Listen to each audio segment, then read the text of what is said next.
Welcome to our channel. Today we how to connect Sentry to a React app for error tracking, full guide step by step clearly. To connect Sentry to a React app for error tracking, start by creating a Sentry account if you don't already have one. Once logged in, create a new project and select React as the platform. Sentry will provide you with a unique DSN. Copy this DSN key as you will need it later. Next, open your React app in your code editor. Install the Sentry SDK by running the command npm install at sentry/react at sentry/tracing.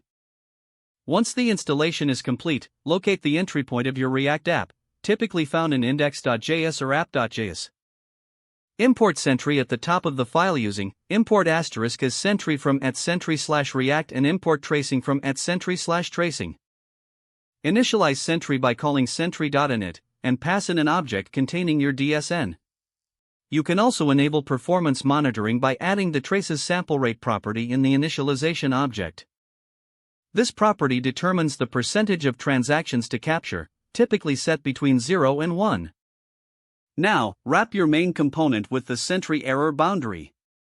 You can do this by modifying the render method surrounding your app component like so: sentry.errorBoundary fallback equals fallback component / sentry.errorBoundary.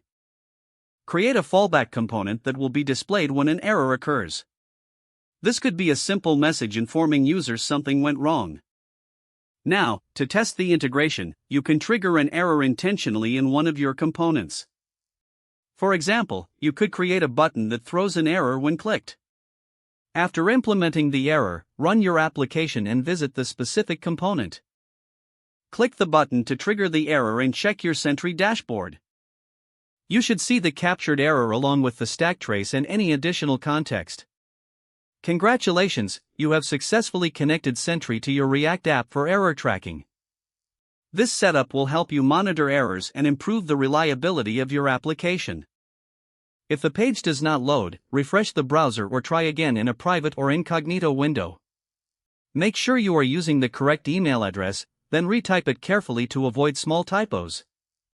If your password is not accepted, use the reset option and create a new strong password you can remember. Check your spam folder for verification or security emails, then complete any requested confirmation steps. Enable two-factor authentication if available to improve account security and reduce unauthorized access risk.